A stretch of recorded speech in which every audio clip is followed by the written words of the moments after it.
ओम साई राम। श्री साई सचरित्र अध्याय 24 भाग 2।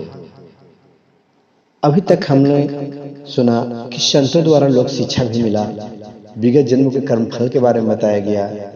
अब आगे जो सुनते हैं कि एक ठाकुर साहब जो थे BH ठाकुर का उनका मार्गदर्शन का निर्देशन कैसे मिला। Shri BH Thakur actually revenue department मतलब रेवेन्यू विभाग में एक कर्मचारी थे। वे एक समय भूमि मापक दल के साथ कार्य करते हुए बेलगांव के समीप बड़गांव पहुंचे। वहां उन्होंने एक कानड़ी संत पुरुष माने अप्पा के दर्शन कर उनकी चरण वंदना की।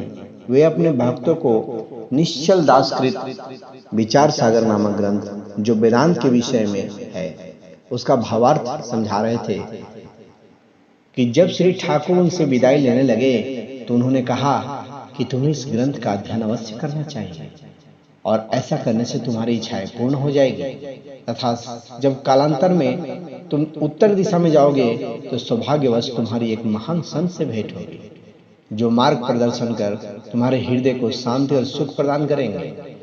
बाद में उनका स्थानांतरण जुन्नर में हो गया जहां नाने घाट पार करके जाना पड़ता था। यह घाट अधिक गहरा और पार करने में बड़ा कठिन था, इसलिए उन्हें भैंसे की सवारी करके घाट पार करना पड़ा जो उन्हें अधिक असुविधाजनक तथा कष्टप्रद प्रतीत हुआ। इसके पश्चात उनका स्थानांतरण कल्याण में एक उच्च पद पर हो गया। वहां उनका नाना साहेब चांदोरकर से परिचय हुआ। उनके द्वारा उन्हें श्री साईं बाबा के संबंध में बहुत कुछ ज्ञात हुआ और उनके दर्शन की तीव्र उत्कंठा भी हो गई। तो दूसरे दिन ही नाना साहेब शिरडी प्रस्थान कर रहे थे। उन्होंने श्री ठाकुर से भी अपने साथ चलने का आग्रह किया।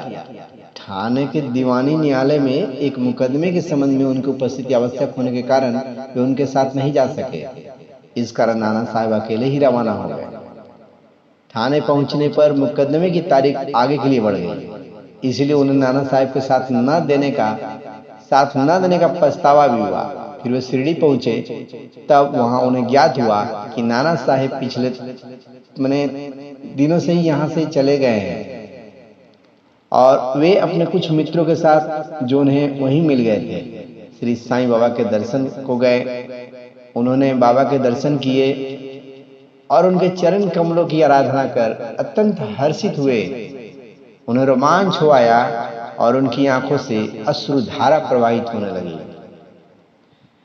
अब आगे पढ़ते हैं अगले अंक में कि त्रिकालदर्शी बाबा ने उससे क्या कहा है। चलिए तब तक के लिए ओम साई राम, जय जय साई राम। आप सभी को बाबा का आशीर्वाद मिले। खुश रहिए, सुखी रहिए, संपन्न रहिए, स्वस्थ रहिए। ओम साई राम।